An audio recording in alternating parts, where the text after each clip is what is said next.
सप्तशतीमध्ये जी मूळ समस्या आहे ती काही कोणती पारलौकिक समस्या नाही, ती पूर्णपणे आपली मानवी समस्या आहे. त्या ग्रंथाचा जो मूलभूत आधार आहे तो समोर मांडला जातोय. तर एक क्षत्रिय आणि एक वैश्य आहे. क्षत्रियानं काय गमावलं? राज्य गमावलं. वैश्यानं काय गमावलं? धन गमावलं.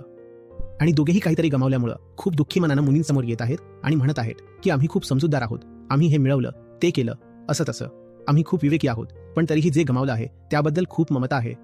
तर ऋषी म्हणतात, ममता यासाठी आहे कारण ती ममता महामाया तुमच्या आत संचारित करते.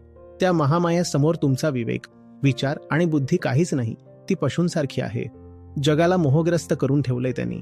तुम्ही असाल भले मोठे ज्ञानी, तरी महामाया तुमच्या चित्ताला खिळचून मोहात पाडेल. त्यांनी तर भगवान विष्णूंना सुद्धा योगनिद्रेत झोपवलं आहे. तुम्ही काय चीज आहात? हा जो जन्ममरणयुक्त संसार आहे त्याचं सृजन पण त्याच करतात आणि जर प्रसन्न झाल्या तर मुक्तीही तुम्हाला त्याच देतील.